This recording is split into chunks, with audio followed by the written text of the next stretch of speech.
Glória a Deus. Amém. Amém. Mais uma vez, a paz seja convosco. Amém.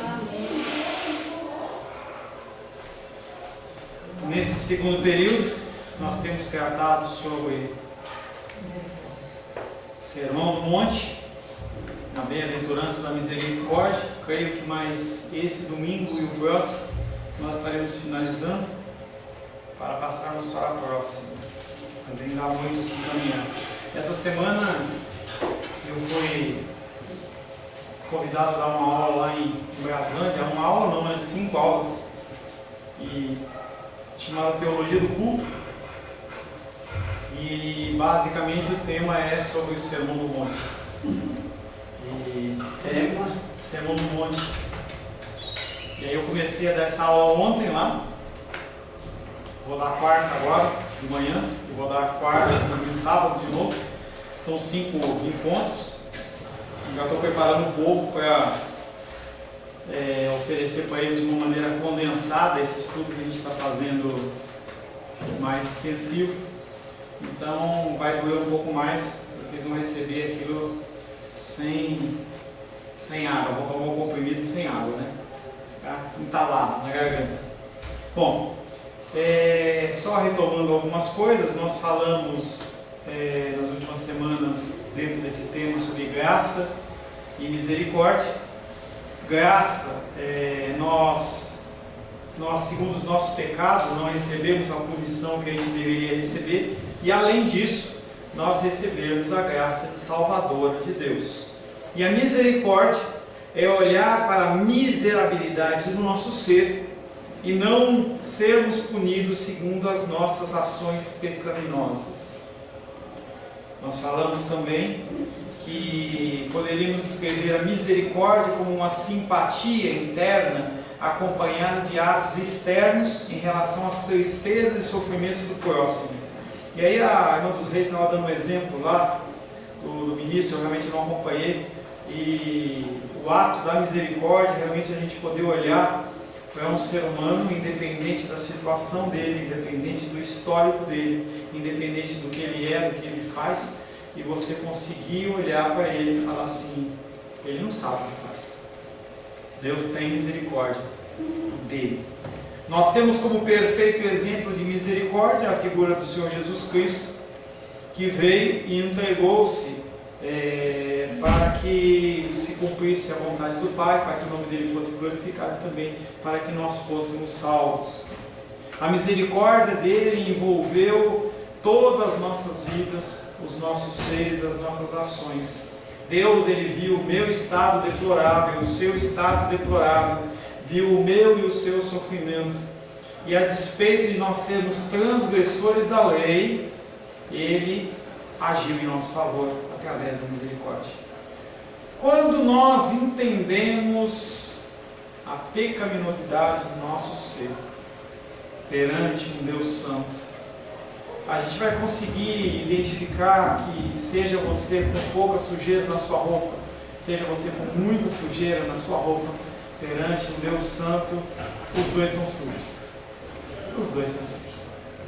Quando você entende esse tipo de coisa, você começa a olhar para as pessoas de uma maneira diferente. Você começa a olhar para as pessoas não como pessoas devedoras da sociedade ou sua, mas que uma pessoa que não foi alcançada pela graça de Deus. Nós lemos também na semana passada Lucas capítulo 1, versos 76 e 79, em que Zacarias ele estava relatando uma oração em relação à vida do filho dele, que tinha tudo para ser um sacerdote, porque ele era sacerdote, mas já tinha sido revelado que ia ser aquele que abriria o caminho do Senhor e que padeceria por sofrimento. E ele fala que essa ação de Deus é uma ação de enorme misericórdia da parte de Deus, utilizar o filho dele como instrumento. Zacarias percebeu isso logo no início. Tudo é uma questão da misericórdia divina. A minha vida, a sua vida, o seu despertar, o meu despertar, o nosso agir, o nosso falar, tudo é misericórdia divina. O foco é a pessoa de Deus olhando com condescendência para o homem, o qual está caído na sua misericórdia, na sua miséria, devido ao pecado, nós também, como Deus, devemos agir com misericórdia em relação às pessoas. Mas é muito difícil nós fazermos isso.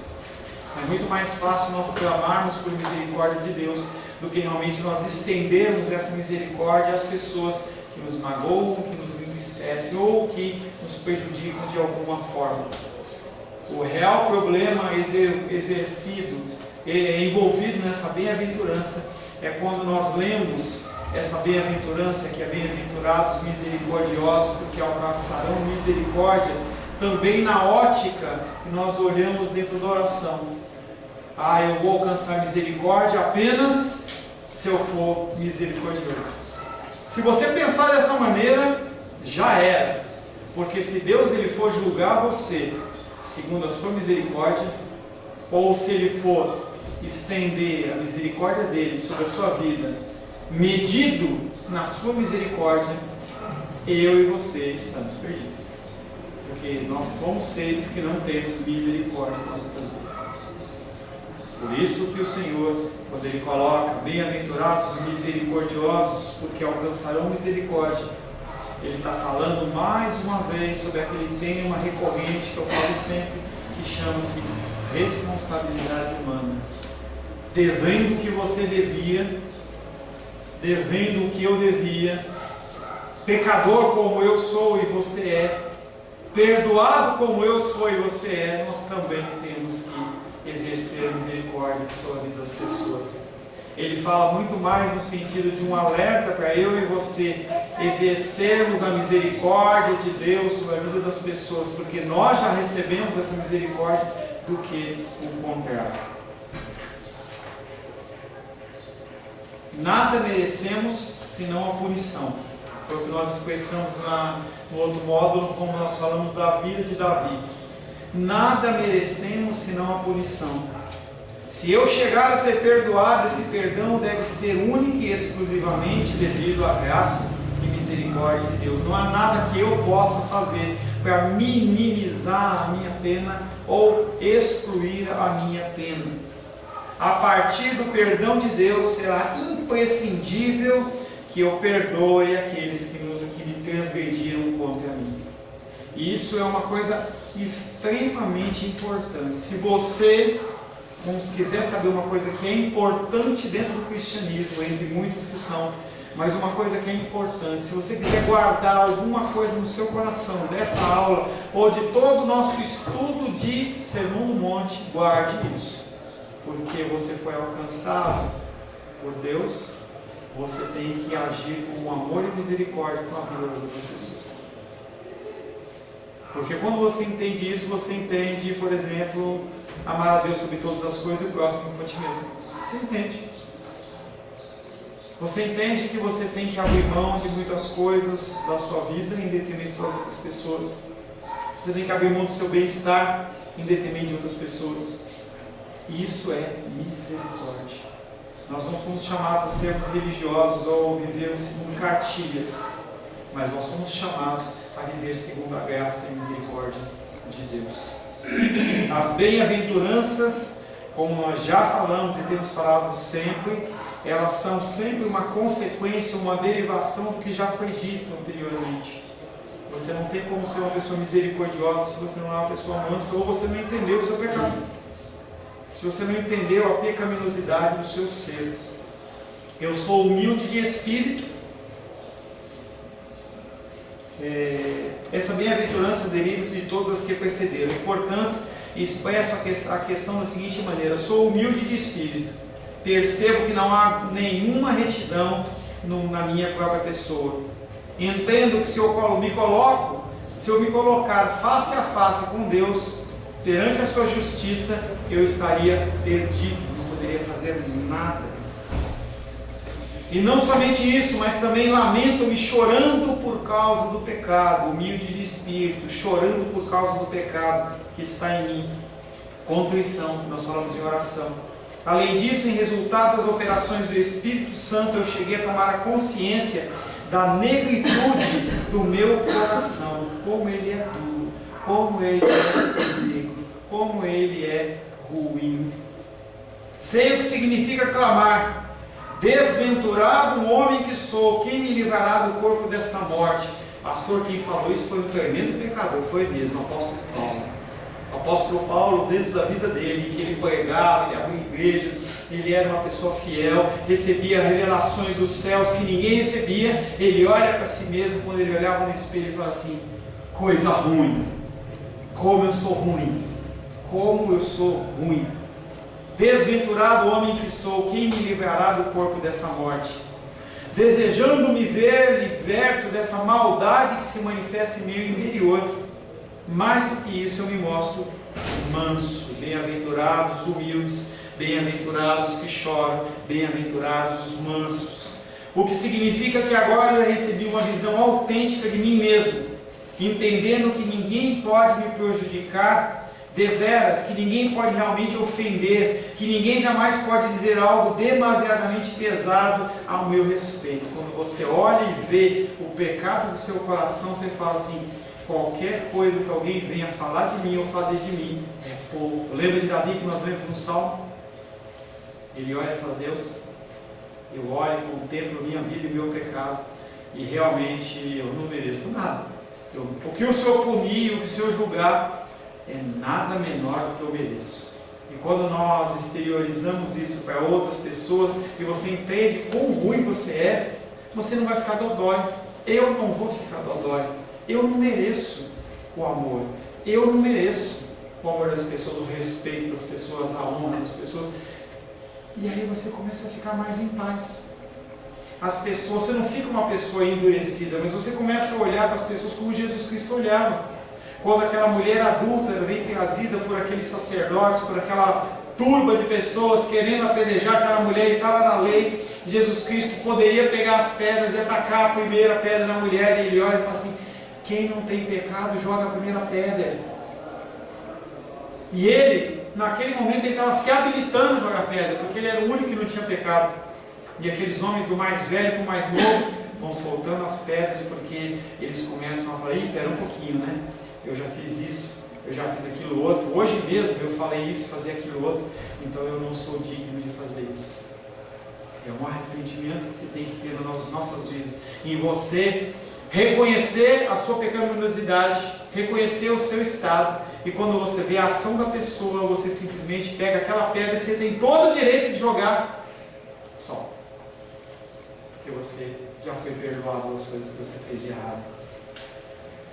Mais do que isso, mostro-me manso, o que significa que agora já recebi uma visão autêntica de mim mesmo, entendendo que ninguém pode me prejudicar, que ninguém pode realmente me ofender, que ninguém pode realmente falar algo demasiadamente pesado a respeito de mim.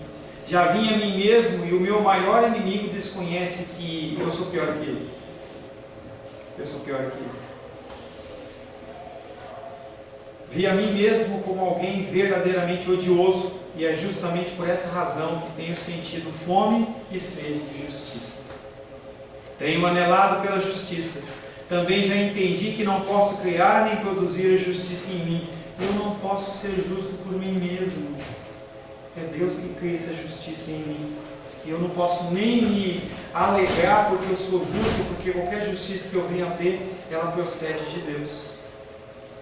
Já vi a minha desesperadora situação diante de Deus e tenho tido fome e sede daquela retidão. Eu não quero justiça para mim, eu quero ser justo como Deus. Eu quero que Deus possa alinhar o meu coração dentro da vontade dEle. Eu tenho que mudar, mas eu não consigo. Eu preciso que Deus me ajude a ser reto. E então eu vi que em Cristo eu tenho tudo o que necessito. Assim fiquei inteiramente satisfeito e recebi tudo isso como uma dádiva gratuita. Cristo é o meu tudo e o seu tudo, você já o tem. Ontem eu estava lá em Gaslândia e ouvi a música, o cara lá numa igreja cantando que o tempo dele vai chegar, que Deus vai lembrar dele, que a bênção vai chegar. Não, já está na sua vida. Você já tem o melhor de Deus. O melhor de Deus é Cristo. Cristo é o tudo. Nós temos que entender que a nossa visão como cristãos é buscar Jesus Cristo como nosso tudo. Tudo. seja comida, seja bebida, seja o que quer que seja, faça para a glória de Deus. Tenha Cristo como seu tudo. Porventura, não se segue daí inevitavelmente que se eu já vi e experimentei tudo isso que nós falamos, da nossa pecaminosidade, da nossa falta de amor, da nossa dureza de coração, a minha atitude para os meus semelhantes, ela deve ser total e completamente mudada, porque você já recebeu perdão. Independente, se você fechar os seus olhos agora e você começar a contemplar as coisas que você já fez de errado na sua vida, imagina o tamanho da montanha de coisas que o Senhor já te perdoou. E por que nós não agimos da mesma maneira com as pessoas que nos magoam? E tem muitas pessoas que nos magoam. Se tudo isso já aconteceu comigo, então eu não mais estarei enxergando os outros homens como eu costumava vê-los. A ótica muda. Agora vejo-os através de olhos cristãos. Vejo-os como vítimas e escravos do pecado, de Satanás e dos caminhos do mundo. E assim considero-os não como homens que me causam aversão, e sim como homens aos quais eu tenho que me compadecer. Então você consegue olhar para si, o que você é, o que você pensa. Você não pode olhar para o outro com um olhar diferente. A palavra de Deus diz que primeiro você arranca a trave do seu olho, para depois você tirar o cisco do olho do teu irmão. Ele não está falando para você não tirar o cisco. Ele está falando que olha primeiro para o seu pecado, para depois você saber que o pecado do teu irmão é muito menor do que você está achando, a falha dele com você. E assim considero não como homens que causam aversão, e sim como homens ao qual eu devo me compadecer. Vejo como indivíduos controlados pelo Deus desse mundo, como quem continua no lugar onde também eu já estive. Estevão sendo apedrejado. Ele podia amaldiçoar todo mundo, mas ele olha para Deus e fala: Deus, perdoa, porque eles não sabem o que fazem. Estevão sabia da vida dele, sabia do que ele tinha feito, da graça de Deus. A única coisa que ele poderia fazer era exteriorizar o que ele já tinha recebido, perdão de Deus. Eu já estive nesse lugar, e onde eu mesmo poderia ter continuado. Você sabia que você poderia ter continuado no seu pecado ou fazendo coisas piores? É algo que eu falo para as pessoas. Quando nós olhamos para um assassino, por que você não é um assassino? Simplesmente porque a graça de Deus é sobre a sua vida. Senão você poderia ser pior que uma pessoa como essa. Não, pastor, eu recebi conceitos morais. Quantas pessoas recebem conceitos morais e se desvirtuam? As penitenciárias estão cheias de pessoas que foram criadas dentro de uma classe média alta, que receberam educação, que tinham trabalho, tinham família, mas que cometeram toda sorte de atrocidades. Olha para Saul. O que Saul fez depois que o Espírito Santo afastou dele? Ele agia como um louco, consultou mortos, tentou matar Davi, tentou matar o seu próprio filho, porque o Espírito Santo estava afastado dele. Por conseguinte, lamento a situação deles. Não me ponho meramente a contemplar os homens e os que eles praticam, mas eu os vejo como escravos do inferno de Satanás. E toda a minha atitude para com eles se modifica em concordância com isso. Por isso, por causa disso, como é lógico, posso e devo mostrar-me misericordioso para com os meus semelhantes. Da mesma maneira que o amor não é emoção, apesar das músicas cantarem o amor como emoção, o Senhor ele fala que nós temos que amar os nossos inimigos. Amar é uma ação, é uma decisão. Também você pode olhar para uma pessoa que cometeu uma série de falhas e erros. Eu não estou falando que você tem que conviver com ela. Eu estou dizendo que você pode olhar para ela e demonstrar misericórdia. Sou capaz de estabelecer a diferença entre o pecador e o seu pecado. Todos aqueles que estão sujeitos ao pecado, posso então considerar como quem é digno de compaixão, misericórdia. É complacência? Não, nós já falamos na semana passada. Complacência é você deixar rolar para você não ter nenhum tipo de problema, nenhuma dificuldade. Você está vendo, você vai vista grossa. E a outra coisa é complacência. Você olha para aquela vida, você sabe que ela está cometendo um erro, mas você age com amor com ela. Todos aqueles que estão sujeitos ao pecado passam então a considerar como quem é digno de compaixão. Temos para isso um exemplo: Jesus Cristo cravado na cruz. Que homem aquele cometeu? Que pecado aquele homem cometeu? Nos relatos dos evangelhos, há algo que desabone a ação de Cristo? Alguma voz endurecida? Algum maltrato? Alguma coisa que não foi justa? Você consegue identificar? Eu não consigo. A palavra de Deus diz que ele foi aquele que veio como sem pecado, viveu sem pecado, e na cruz do Calvário, morto não, crucificado, não havia aquela roupinha lá, aquele paninho, ele estava totalmente nu, desnudo. Os guardas já tinham jogado sorte sobre as vestimentas dele, e aquele homem estava exposto, porque o judeu ele tem muito cuidado com a sua honra. Se você raspar a barba de um judeu, ele se sente impuro. E aquele Jesus Cristo estava lá, como um maldito, como uma pessoa pecadora, desnudo, a mamãe dele na frente dele, as pessoas passando e tripudiando dele. Você é Cristo? Você é o Messias? Desce aí. E o que Jesus faz? Declara perdão sobre a vida deles. Perdoa-lhes, porque eles não sabem o que fazem. Não eram eles os culpados, mas era Satanás. Eles mesmos apenas eram vítimas, pois eram governados e dominados pelo seu próprio pecado. Lucas 23:34, perdoa-lhes, porque não sabem o que fazem. Esse é o exemplo que eu e você devemos tomar, a nos tornar igual a Jesus Cristo. Atos 7,60, texto que nós já falamos. Atos 7,60, pode abrir, por gentileza?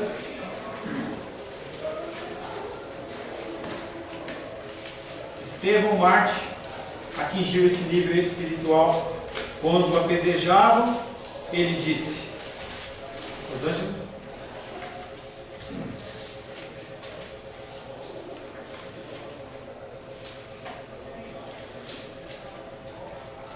Então, ajoelhando-se, clamou em alta voz: Senhor, não lhes imputes este pecado. Com essas palavras adormeceu. Adormeceu e morreu. Ele estava no momento de maior agonia dele como ser humano. E ele se ajoelha para pedir, interceder a Deus que sobre aqueles homens não viesse pecado. Ele entendeu o exemplo de Cristo. É como se Estevão houvesse dito: Senhor, eles não sabem o que fazem, eles estão loucos por causa do pecado, não compreenderam que eu sou teu servo, também não compreenderam a Jesus Cristo, meu Senhor e Mestre, ficaram cegos pelo Deus desse mundo, não sabem o que estão fazendo, não lhes impute pecado, não são responsáveis por o que fazem. Sim, Estevão teve compaixão daquela gente e mostrou-se misericordioso para com eles. Quem que estava segurando as roupas de Estevão, porque Estevão também estava nu? Saulo.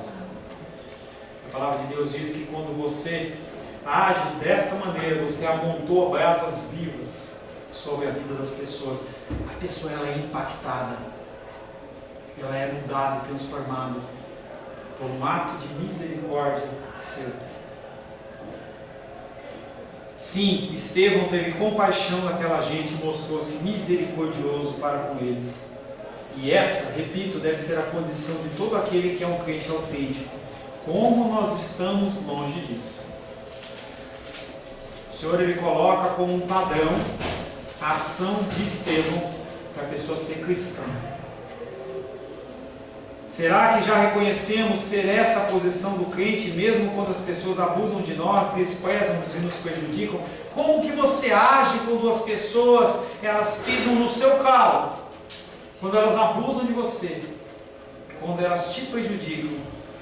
Mesmo quando estiverem errando assim, nós temos que agir como Estevão e como Jesus. Senhor, perdoa, porque não sabem o que fazem. E eu estou longe disso. Longe, longe, longe, longe, longe disso.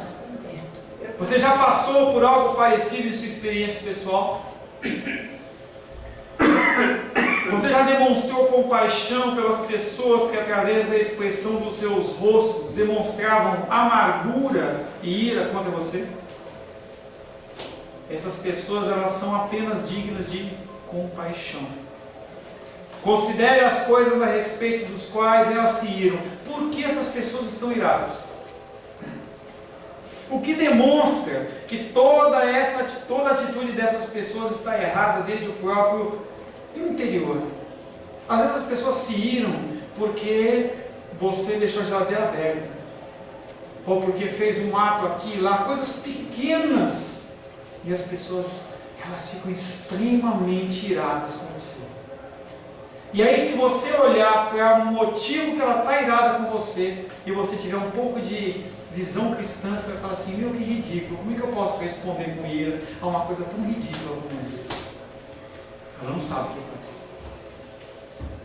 Essas pessoas são só dignas de compaixão. Elas são tão diferentes de Cristo, tão diferentes de Deus, o qual lhes perdoou todas as suas transgressões. Deveríamos sentir profunda tristeza por essas pessoas.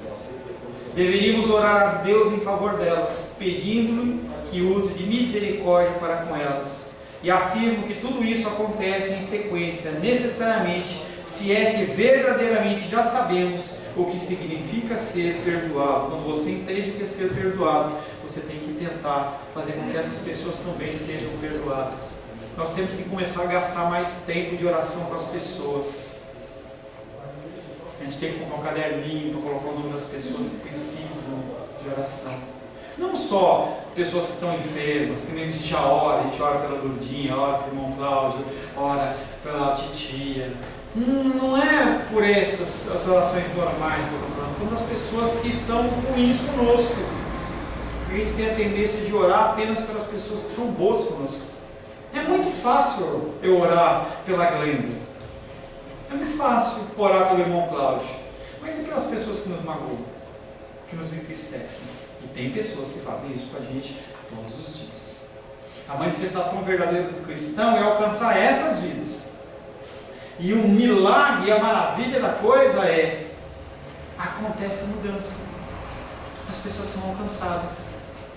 As pessoas são tocadas através da minha oração e da sua oração. E após ele estar ajoelhado, pedindo para Deus, clamando pela misericórdia, ele adormeceu ou morreu. Deveríamos sentir profunda tristeza por essas pessoas. Deveríamos orar para que Deus tivesse misericórdia para essas pessoas.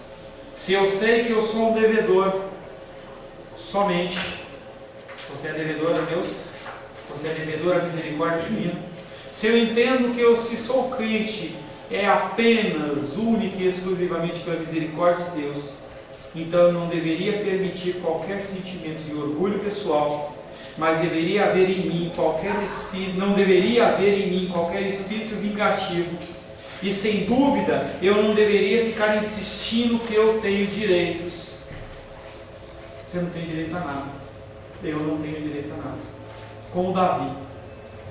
Deus, qualquer punição, qualquer palavra que se levantar contra mim é mais do que justa. Todas essas coisas, pois, seguem-se inevitável e automaticamente. E é isso que o nosso Senhor está me ensinando nessa passagem bíblica. Bem-aventurados os misericordiosos, porque alcançarão misericórdia. Se alguém é misericordioso, assim deve ser a sua misericórdia. Você já experimentou tal sentimento e haverá de senti-lo novamente a cada vez que cometer algum pecado. Porquanto, quando você perceber que praticou algo de errado, você vai para Deus e fala: Deus, tem misericórdia de mim. As pessoas que não têm Deus, não conhecem o Senhor, elas vão procurar quem? Por isso que nós temos que orar por elas. Todavia, lembre-se disso, se quando você pecar, tomar consciência do fato e arrepender-se, dirigindo-se a Deus para lhe rogar o perdão, mas lembrar-se que ainda não perdoou alguém, será que você vai ter essa confiança que você vai ser perdoado? E isso é uma pulguinha no tua orelha, atrás da sua orelha. Você vai para Deus, cometeu um erro, cometeu uma falha, Deus tem misericórdia de mim, naquele momento você lembra, eu esqueci de perdoar tal pessoa, eu continuo com o coração endurecido em relação a ela. É o conceito do dízimo. O dízimo diz que se você vai entregar o seu dízimo na casa do Senhor e a sua oferta, e você lembra que você tem alguma coisa contra alguém, você deixa o seu dízimo lá, você vai, se reconcilia com a pessoa, e depois você vem e entrega realmente, para que ele possa ser aceito. Salmo 66, 18.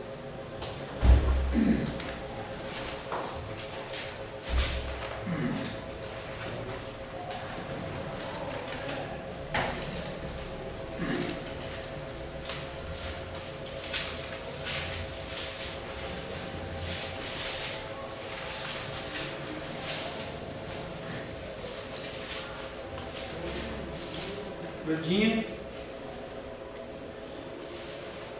Se eu atender à iniquidade do meu coração, o Senhor não me ouvirá. Pecar, todos nós pecamos. Mas uma coisa é você pecar e você não liberar perdão para aquele que está seu próximo, e você achar que Deus tem uma obrigação em ser misericordioso com você. Apesar que, se Deus ele fosse vinculado ao meu coração, como nós já falamos, a gente não iria alcançar a misericórdia. E Davi, nesse versículo, ele está mais tomando consciência da pecaminosidade dele do que qualquer outra peça. Se você ainda não perdoou o seu irmão, talvez você não tenha tanta confiança que a sua oração seja ouvida, porque nós somos seres humanos e achamos que uma coisa é vinculada com a outra. Ainda bem que não é. Ainda bem que não é.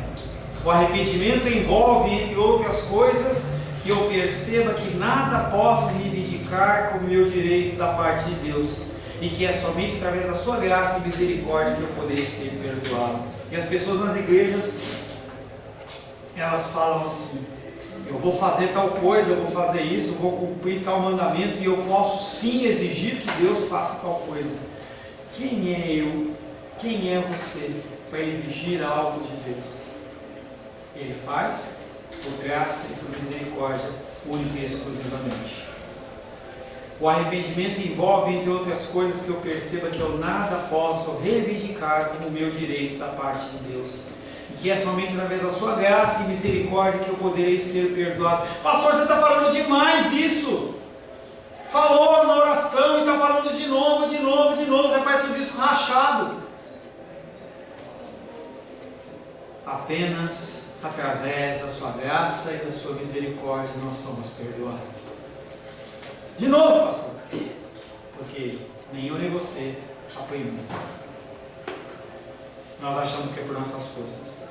Por conseguinte, segue-se tal como o dia segue-se a noite, que o homem que se apercebe verdadeiramente da sua posição diante de Deus, do seu relacionamento com Deus, é um homem que necessariamente tem que ter compaixão dos seus semelhantes. A mensagem é a mesma desde que eu comecei a falar. Porque você recebeu misericórdia e graça, você tem que agir diferente com outras pessoas. É sério e, em certo sentido, terrível dizer que se você não pode ser verdadeiramente perdoado se não possuir o Espírito perdoador. Pois a operação da graça divina é tal que, quando ela se manifesta perdoadora em nossos corações, nos torna também misericordiosos. É uma consequência. Se já fui perdoado, então também perdoo.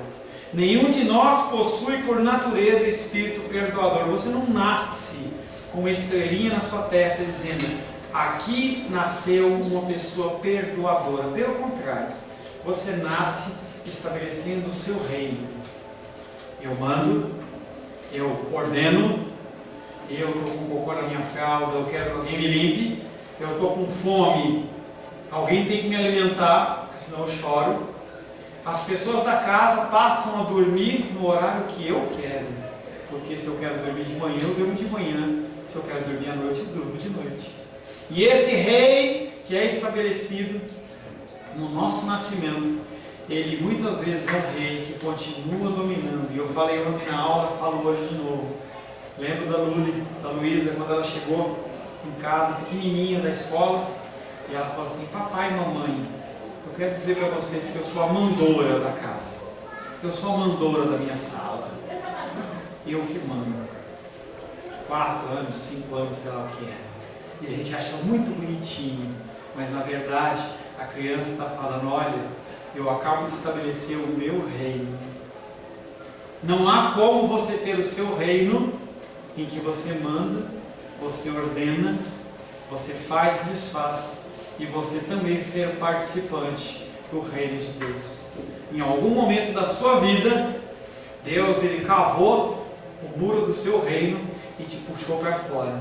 Foi naquele momento em que você foi adotado pela família de Deus e você foi considerado um filho dele. E você começa todo um caminhar. E semana que vem eu vou continuar falando que você, como alguém que recebeu misericórdia, tem que dar misericórdia para as pessoas. Feche seus olhos. Senhor, nós somos não misericordiosos.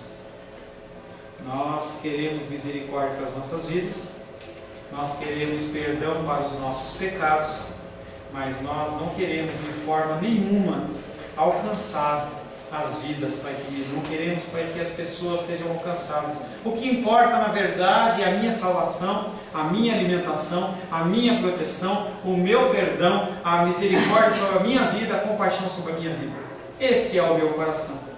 Mas, Pai, com este coração, eu não posso, Pai, de maneira nenhuma continuar caminhando nos Teus caminhos, caminhando na Tua graça, caminhando no Teu amor.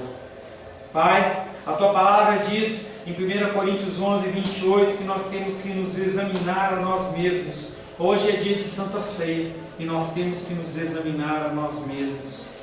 Em 2 Timóteo capítulo 1, verso 16, 17 e 18 diz: conceda o Senhor misericórdia à casa de Onesíforo, porque muitas vezes me deu ânimo e nunca se envergonhou das minhas algemas. Antes, tendo ele chegado a Roma e procurou solicitamente até me encontrar, o Senhor lhe conceda naquele dia achar misericórdia da parte do Senhor. Sim, naquele dia devemos precisar de misericórdia. No dia do Senhor, nós esperemos, Pai, que Ele entregue a sua misericórdia, porque nós não teremos nada a oferecer. E estudamos, Pai querido, por várias semanas esse tema da misericórdia. E nós pedimos que a misericórdia ela seja gravada nos nossos corações. Que hoje, ao nós chegarmos nos nossos lares, ao olharmos para o nosso espelho, que nós possamos olhar seres, Pai, pecadores, seres que não merecem misericórdia, mas que foram alcançados pelo Teu amor. Que a partir deste olhar no espelho, nós possamos olhar para o nosso próximo com a mesma misericórdia que é sobre as nossas vidas, Pai. Encerramos nesta manhã, Pai, o estudo sobre misericórdia, tendo muito ainda por aplicar nas nossas vidas, muito distante do padrão que é Jesus Cristo. Confiantes que o Senhor executará a obra nas nossas vidas, porque essa obra ainda não finalizou. Que nós possamos ser misericordiosos para sermos alcançados da Tua misericórdia.